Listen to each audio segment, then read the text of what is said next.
Hello everyone, this is part 25 of What If Naruto was trained by Anko, and I hope you guys enjoy this video and to like, to subscribe, to share, and check out the playlist, to see more comment down below.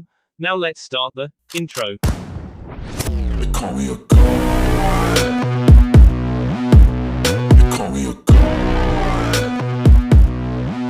They call me a god. Join my membership, the perks are great. It's in the description. Be sure to like and subscribe, it gives me more motivation. Enjoy. 2 weeks had passed since Naruto left Konoha in search for Tsunade, one of the legendary Sannin, and frankly Naruto was getting tired of chasing after her. The woman just stayed long enough to gamble a bit and leave a small trail behind before she left again. The traveling wasn't so bad thanks to the many spars Naruto had with Jiraiya, for which he was thankful. He still hadn't managed to land a hit on the man, but he was lasting longer every time they fought.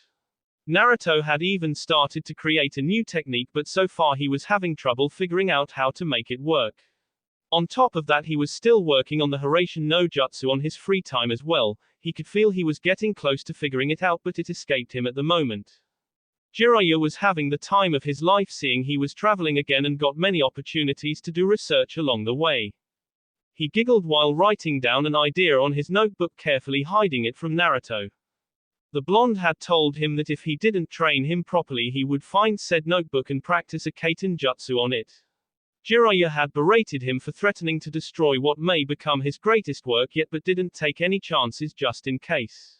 He had started to teach some jutsu to Naruto to keep him busy and satisfied while still sparing with the blonde, knowing that he would need the experience in the coming years. They were currently on their way to the town where Tsunade was rumored to be, although he started to doubt his information gathering skills a bit, seeing they never seemed to arrive before she left again. Like Naruto, he was getting tired of chasing her while he could be out there enjoying the many girls each village presented. He perked up when he saw the lights of the town in the distance, and he ordered Naruto to pick up the pace a little. So not even 10 minutes later they made their way through the town looking for a hotel. Not wanting to spend the evening in the hotel, Jiraiya told Naruto that they would go out to get dinner, to which Naruto happily agreed. After dismissing 2 restaurants because the waitresses weren't cute enough according to Jiraiya, they finally came upon a small place that Jiraiya approved of after checking out the girls who worked there. Naruto didn't bother to say anything, already used to the way the L selected their eating places. After all, he had been doing the same thing for 2 weeks now. They were greeted by the owners of the place and went inside to choose a table. Naruto was looking around and thus he didn't see Jiraiya freeze in his tracks, making him bump into the man's back. "Why did you stop, Tsunade? Finally, I've been looking all over the country for you," Jiraiya exclaimed loudly. Naruto just peeked from behind the man's back, eager to see the Sannin they had been searching for. "Jiraiya, what are you doing here?" Naruto heard the woman say. She was beautiful to say the least, even if he thought that her BS were way out of proportion. He understood why men thought she was one of the most beautiful women in the world, seeing many men love big BS.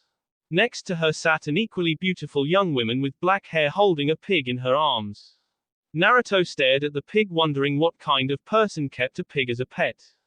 "Like I said, looking for you. Mind if we join you?" he said, already sitting down. "Guess not. Who's the kid?" Tsunade asked, pointing at Naruto, who was annoyed at being called a kid. "This is my new apprentice, Namikaze Naruto," Jiraiya said before ordering a bottle of sake and some food. "Naruto, meet Tsunade, one of the legendary Sannin, and her apprentice Shizune. Nice to meet the two of you," Naruto said, slightly bowing to both of them. He figured that it would be best if he showed some respect. "Namikaze, does that mean you're?" Tsunade asked, raising an eyebrow. "Yes, Namikaze Minato was my dad," he nodded, earning a gasp from Shizune. "I'm also the S," he continued, knowing that both of them knew about the Kyuubi.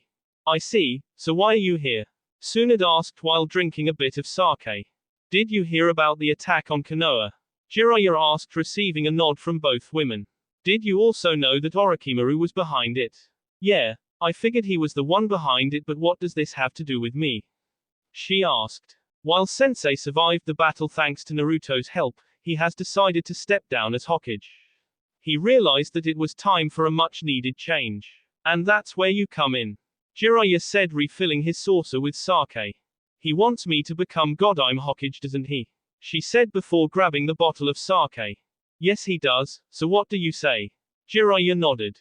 I refuse, being Hokage only gets you ked or worse. Being Hokage is no way do I want that tle. She answered making Naruto frown. Tsunade, you. Jiraiya said trying to reason with her. Don't okay. Just don't. I lost two of my most precious people to that tle. That job is cursed, she said glaring at Jiraiya. Ero Sennin, this is the woman Sandaime Jichin appointed as his successor. Can't say I'm impressed so far. Naruto said while staring at Tsunade who turned to look at him. No need to try and scare me with that look, I've faced worse than that. Listen kid, I don't know what your problem is but it's not my business okay? My problem is you insulting some of the greatest heroes the world has ever seen including my dad. Naruto snapped at her. While I understand that Konoha reminds you of the people you lost, it doesn't give you the right to insult the position of Hokage. You have no idea what you're talking about so you. Oh spare me your dramatic story. I know exactly what I'm talking about, I know that you lost both your little brother and lover during the war and that both of them dreamed of becoming Hokage. Naruto said shocking her before she glared at Jiraiya who said he didn't tell anything about her past. How do you know about that, you brat? She said grabbing Naruto by his shirt.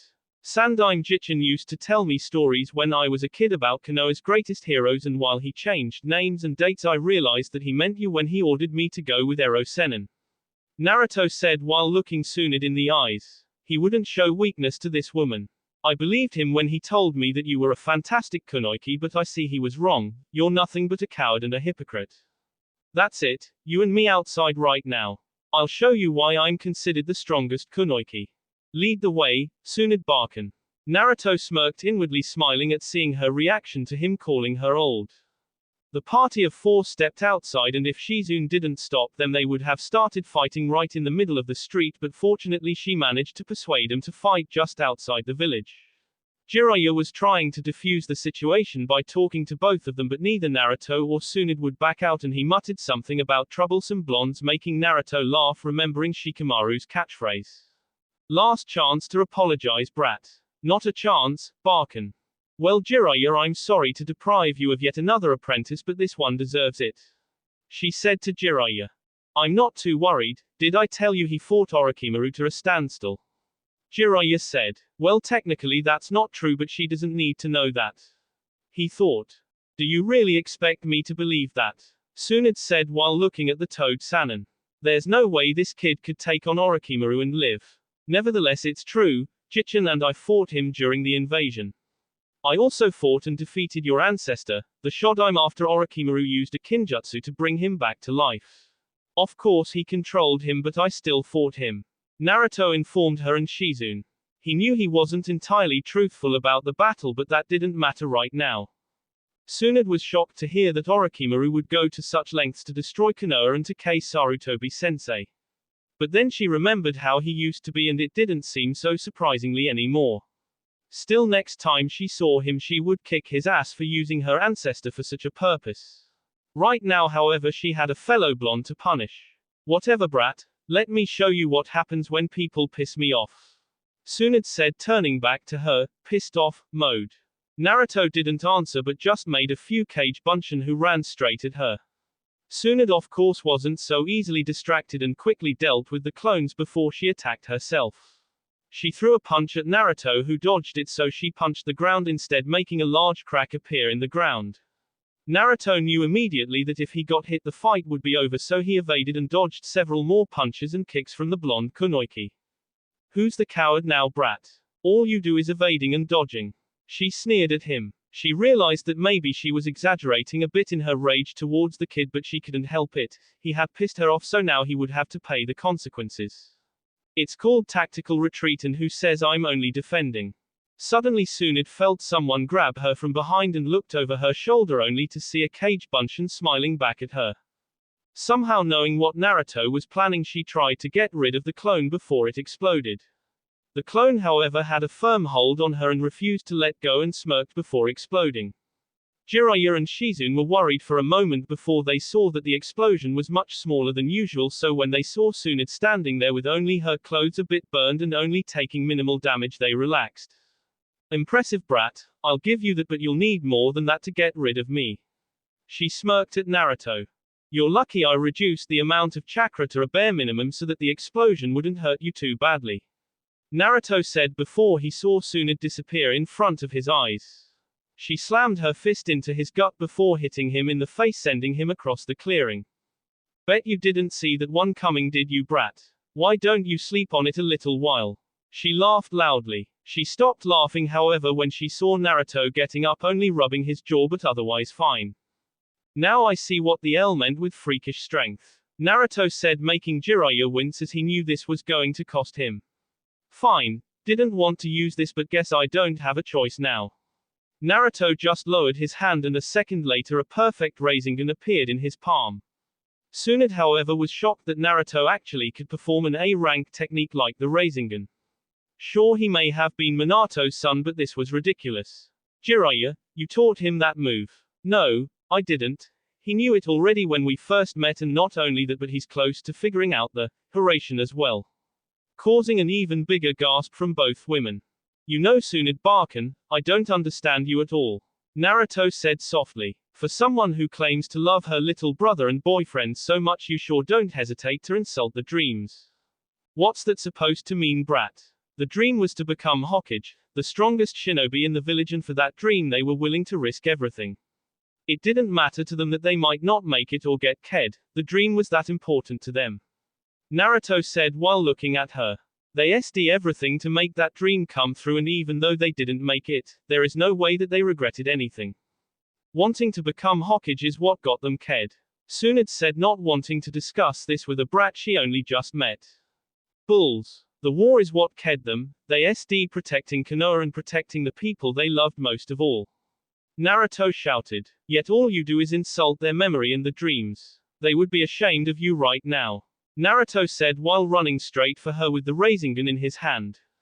Tsunade was distracted by Naruto's words and was almost too late to dodge the attack, but once she got control of herself again, she nailed him right in the gut before trying to kick him. Naruto felt the punch impact on his already queasy stomach and almost emptied it before he saw her leg move. Quickly jumping aside, he evaded what might have been the finishing blow. He shakily got to his feet and raised his head to face Tsunade again. Touched a nerve, didn't I? Naruto thought, smirking before continuing his rant. What would they think of you now if they were alive? Instead of the woman they loved, they would see a coward who takes the easy way out by blaming everything on the title of Hokage. Every time you insult Konoha and the Hokage name, you insult them and the dreams, and I will not stand for it. They wanted to be Hokage so they could protect those they loved the most, meaning you most of all. Tsunade was getting more and more pissed at Naruto's words, not so much at Naruto but more at herself, knowing that the blonde was saying things that made a lot of sense. For the first time in all these years, she wondered if she hadn't been doing things the wrong way. Did she really blame them for trying to become Hokage? No. She was proud of her little brother and lover, but grief and loneliness consumed her after the deaths. She felt tears welling up in her eyes and cursed the Yondaim's son for being as annoying as his father was. They would have wanted you to realize their dream in their place instead of running away, and they wouldn't want you to be lonely and miserable. Stop running away from reality and live so that once you meet them again you can look them with your head held high. Naruto all but yelled. He could see the doubt in her eyes, but he pressed on. Just like Hinata all those months ago, Tsunade needed to hear these words. Shut up, it's not that easy, Tsunade said with tears running down her cheeks. Life is never easy, but you're given the chance to make the dreams come true, even if only a bit, so take it. Why are you so persistent to get me to change my mind about this? Because like your brother, your lover and my dad before me, my dream is to become Hokage, he said, making Tsunade look at him with surprise showing in her eyes. So you want to become Hokage because your dad was the Hokage? Is that why you learned his techniques? Are you trying to become your dad? She wondered out loud. Not at all. I've been dreaming of become Hokage ever since Jichin told me about being a Hokage, and that was long before I knew who my dad was. And about his techniques, I learned them because they're a link, a way to remember him by. I'm constantly making my own jutsu, and as a matter of fact I'm creating one right now that could become just as strong as the Rasengan. It's far from complete, but one day it will be, Naruto said honestly. A technique that rivals the Rasengan. At your age, I find that hard to believe. Tsunade said, secretly impressed. Tsunade, Naruto already has created several techniques, so I wouldn't be surprised if he succeeds in his endeavor. Fine then, how about a bet? Tsunade said to Naruto. What kind of bet? You show me that move in 2 weeks, if I'm impressed I'll give you this lace. Tsunade said. And seeing by your reaction you know how valuable it is. And if I lose, then you'll give up your dream to become Hokage. Don't you think that's a little unfair to ask me to give up everything? Aren't you confident in your own SKS? No, just checking, but you're on. You might as well give me that lace now because I'm going to win this bet. Naruto said while punching the air.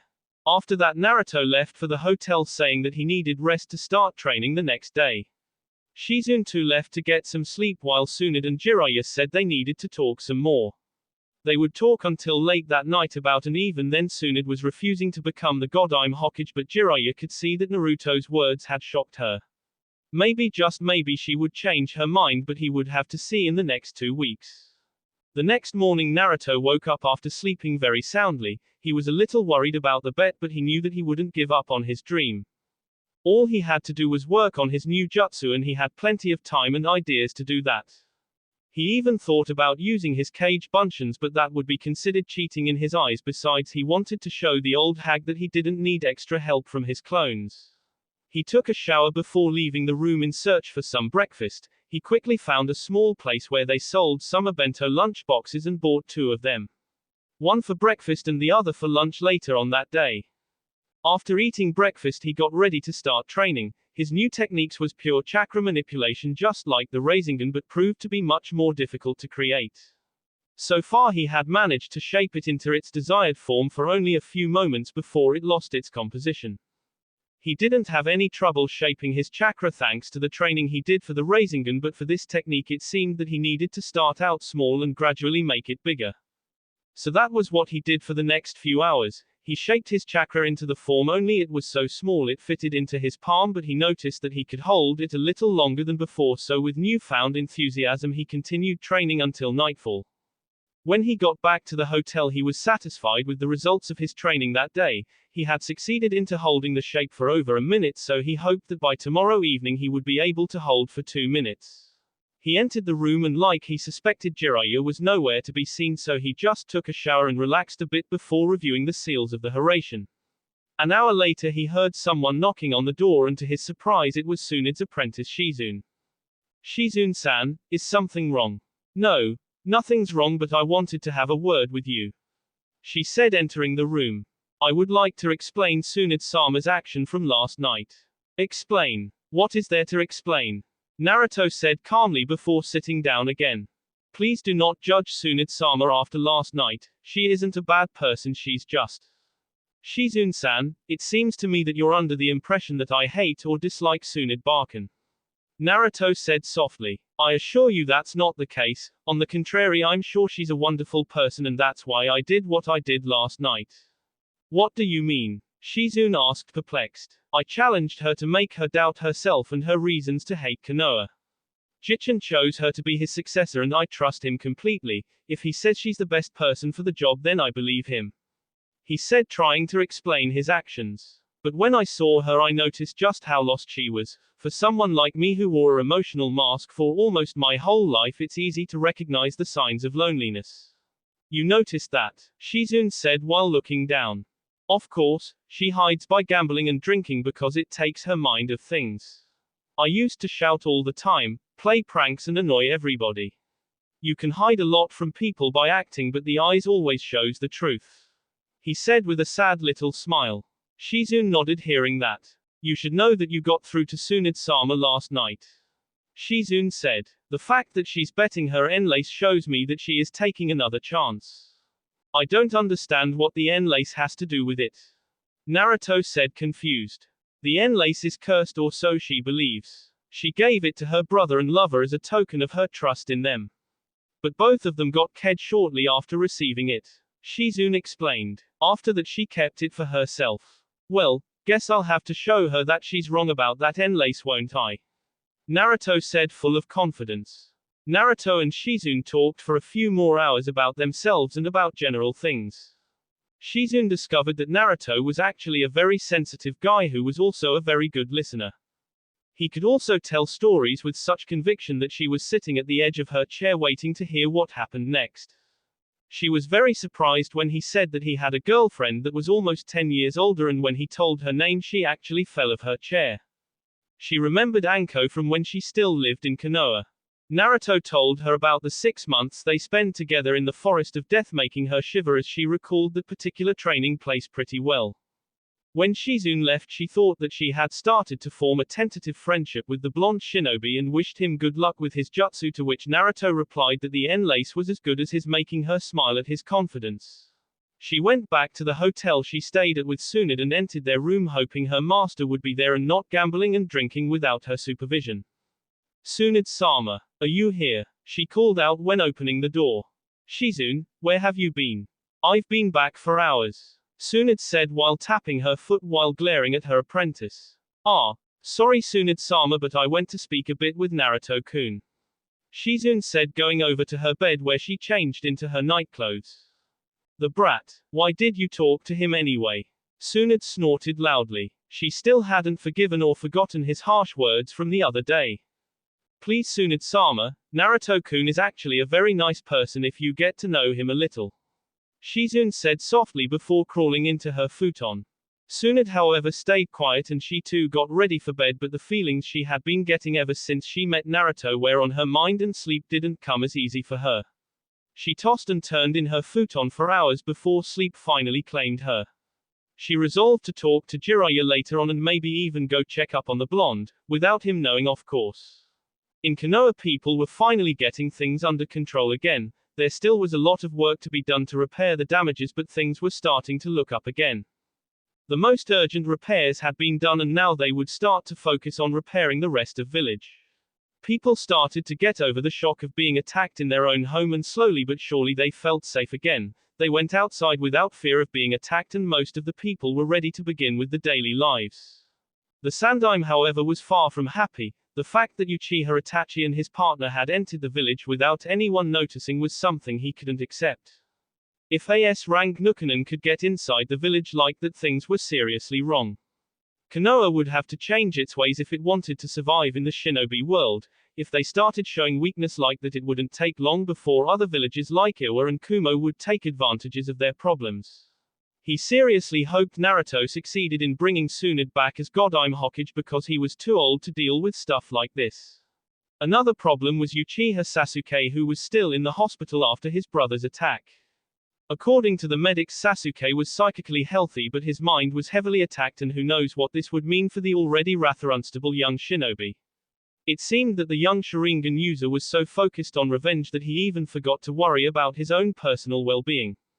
Sandaime sighed loudly and took out his pipe to relax a bit.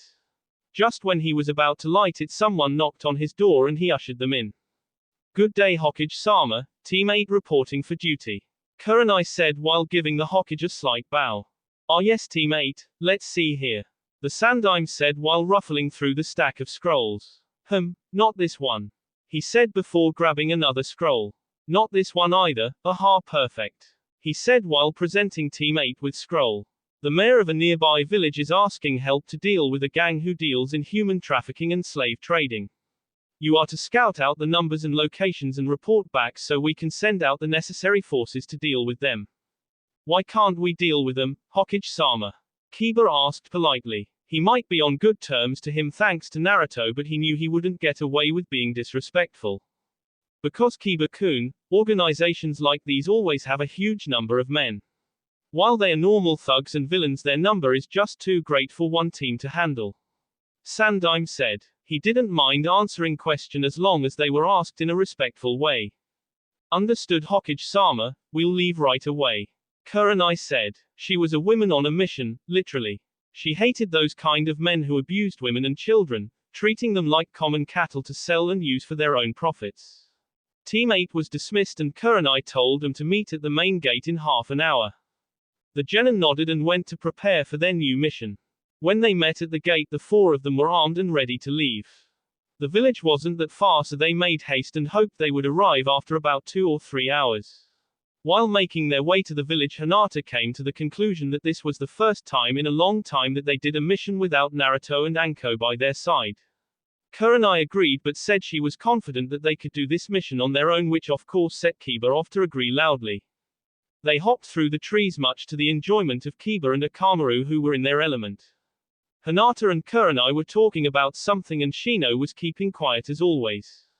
Shortly after lunch they arrived at the village and Kurenai told them to wait just outside while she tried to gather some information. She knew how these kind of men operated, and once she was inside the village she would be marked by them. A beautiful woman alone would be the perfect target, and even though she could always fight her way out, that would ruin the mission as the gang would be alerted of shinobi presence.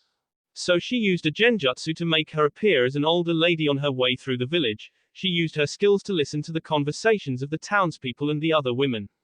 She hated gossip, but this was one time where it actually had a use, as she paid close attention to what was being said. After listening to the women gossip and talk for a good 20 minutes, she figured that she had learned everything she could find out from them, and she bought some food just to remain in character before getting back to her genin. She didn't waste any time with looking around at town in search for any shady people, knowing that would bring her under suspicion. Arriving back at the place where she left her students, she quickly dropped the genjutsu and motioned them to follow her back into the forest. She asked Hinata to use her Byakugan to scope the area to check if they were truly alone.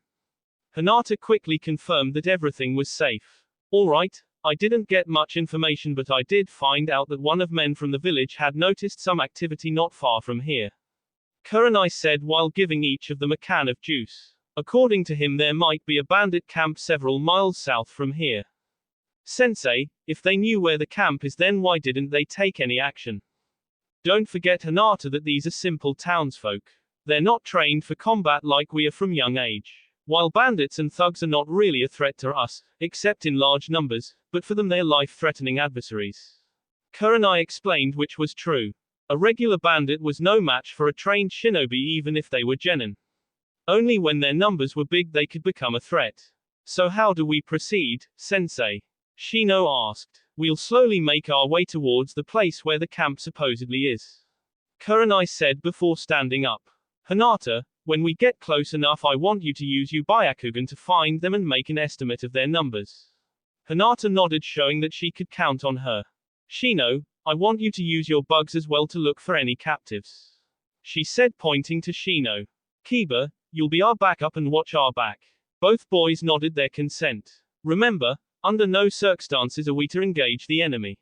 If we alert them now, we'll lose our chance to capture them all and free the captive people. The three genin nodded, and they slowly, in shinobi terms, traveled through the forest in search for the camp. They didn't have to search long, as Kiba alerted them that he smelled meat being cooked over a fire right. Hinata activated her bloodline and scanned the area. Her Byakugan was able to see a great distance, and she quickly found a large open area with held a large number of tents and cages filled with women and children. Her blood started boiling as she saw in what condition they were kept, and it took a lot of restraint not to kill the men in the camp. Sensei, I found them. She whispered. Approximately 1.5 miles ahead. Very well, let's move closer, but be careful not to get noticed. Kurenai said, guiding her team closer to the camp. They slowly moved closer to the camp, careful not to be heard or seen by the thugs and bandits. Thanks to Hinata's Byakugan, they were able to avoid detection and they reached the camp safely. Kurenai ordered them to their positions so that they could get an estimate of the number of men and the layout of the camp. The cleanup team would need to know as much information as possible so they could successfully wipe them out without risking the prisoners. Half an hour later they met up at the previous position and they made their way back to Konoha as quick as possible. When they arrived at the village, it was close to nightfall, but they went straight to report to the Hokage. Maybe he would issue a strike that very night if there was a team available. Kurenai and her team entered the tower. They were told that the Hokage was still in his office and that they were free to go see him. The Sandaime Hokage was just finishing up his last paperwork of the day and just wanted to go home and rest. The last few weeks were having a heavy toll on his health.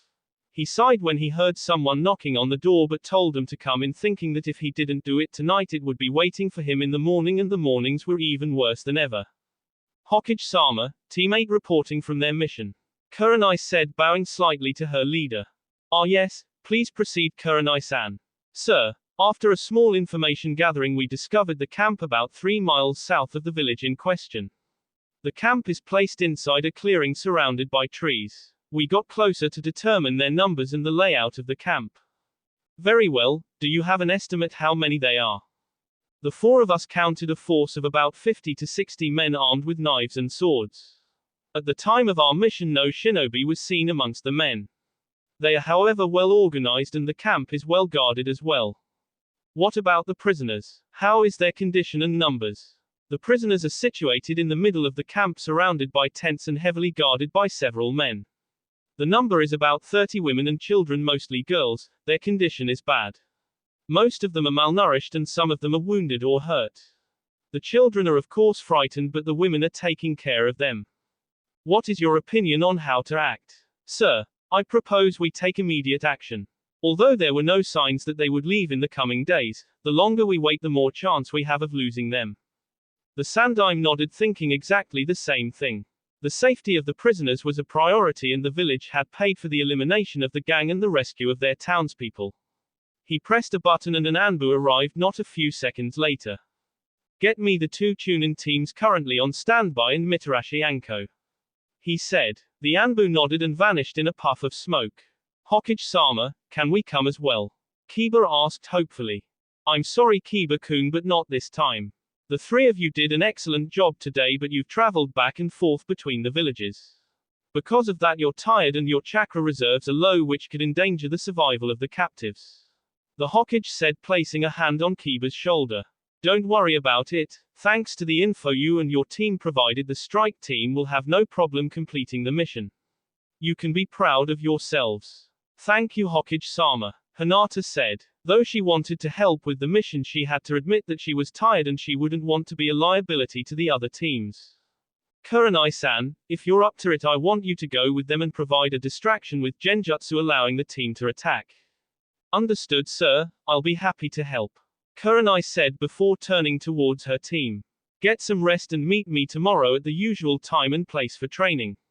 You all did great today. Next time you'll have a change to help out more, I promise. Your sensei is right. Don't be hasty and things will come soon enough. The Hokage said before dismissing the genin. Kurenai met up with Anko and the 2 Chunin teams and started relaying the information she had gathered. They had quickly come up with a plan to deal with the thugs fast and efficiently. A half-hour later they departed for their mission. She knew she would have to tell her team what happened tomorrow, and Anko told her that she would help out with the training as well. That will be all for this video. Be sure to like, subscribe, share, and comment down below for more videos. Goodbye.